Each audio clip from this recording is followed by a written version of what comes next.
It's something different than an orb. It is a small white object.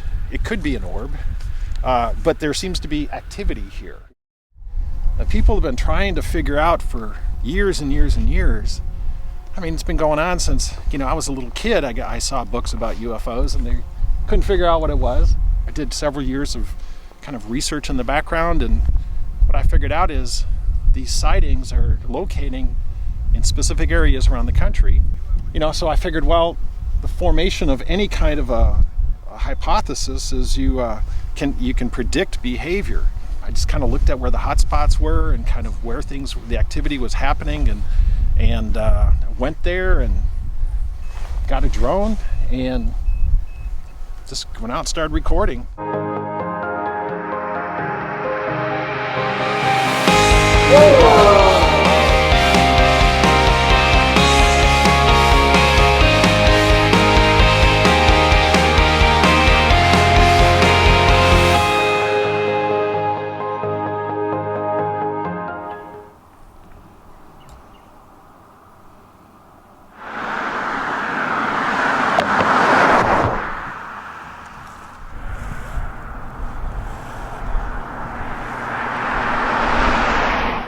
Now last time, once again, we saw that tree down there light up for some reason. And I saw the light, the Cloverdale lights, I saw it right up there. At first I thought it was an airplane with its landing lights on, and I wasn't too fast to do anything, but then we just saw the light go out. And there was no navigational lights that were blinking after the light went out, so we knew that that was one of the Cloverdale Earth lights, or Cloverdale spook lights as they call them. So we have to be prepared that they could be anywhere. Generally they come from the east and they move across at about 20 miles an hour to the west, and then a little bit later they come back, and when they come back they're kind of breaking up. So it's a real phenomenon. It's something different than an orb. It is a small white object. It could be an orb, but there seems to be activity here. Was it dark, or was it twilight, or was it light like this? I think about 10 o'clock in the morning. Oh. So the sun was over in that direction, shining in this direction, it was probably at 30 degrees to the drone. So not in the drone lens.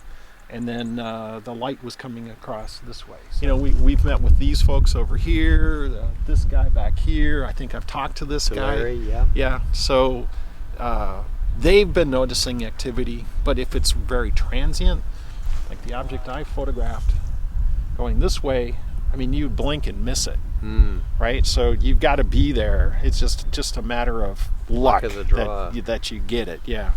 But this fast illumination, or even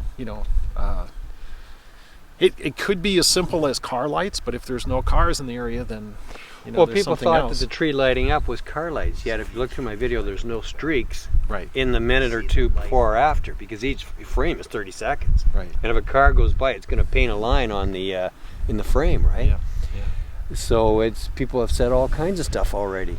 Yeah. We thought maybe it's the moon, but why only that tree's lit up? Right.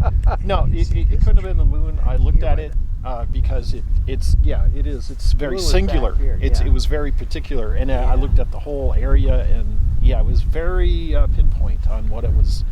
Like there was a light source, not a general light. Yeah, but the sky lit up over there. I retired from the military, and I became a systems engineer. I get to talk to these really cool IT guys, right? And when we're done doing what we're going to do, it always kind of turned out that we would talk about UFOs or, something along those lines. And,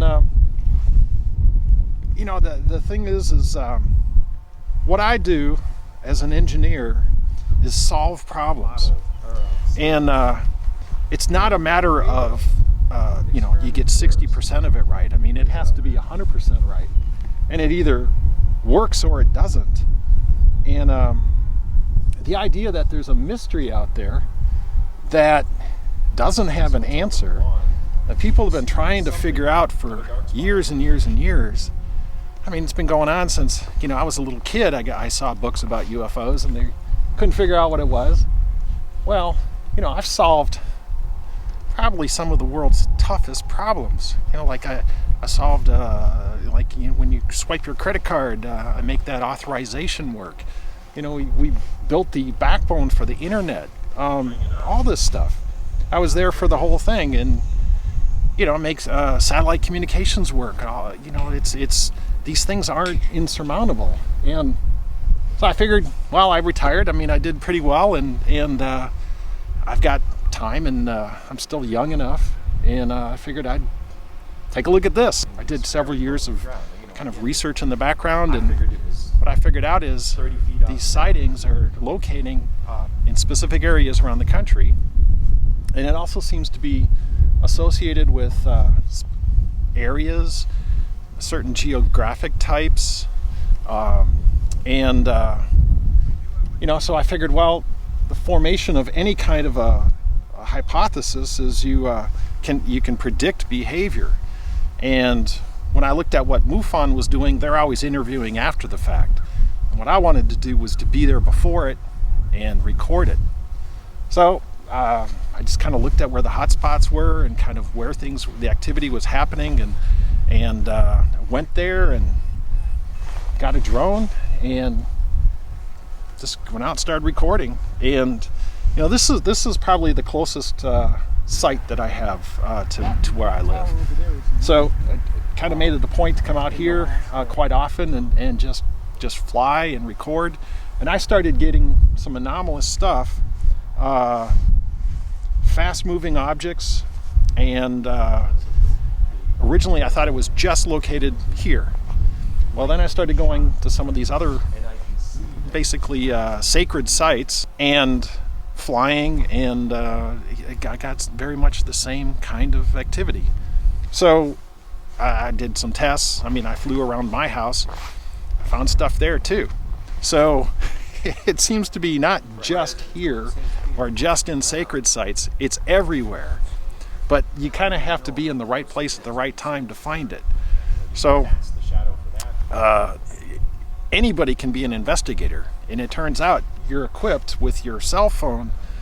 Now it has these fantastic, like a 12 megapixel recording device. And if you go to the slow-mo option on the video, you just pan the sky, and then get that recording off the cell phone, get it on a big screen, and take a look at it. And you'll probably start to see anomalies. And what I mean by anomalies are, you'll be able to record what a bird looks like, and it's, you know, it flaps, and it light and dark, kind of back and forth. But you'll be looking for this fast-moving object. Birds usually fly at about 35 miles an hour at the fastest. You'll find something moving through. You might only get 2 or 3 frames of it, a small white object or a small black object, and it'll be moving at a couple thousand miles an hour. I don't know what they are. I don't pretend to know. I just try to record the event, and there's a possibility of figuring out what it is. Cloverdale is one of the sites that the SCU has gotten into and really tried to study in depth. And we have a number of investigators, and y'all are part of that. So we're happy to have you on the team and taking a look at it.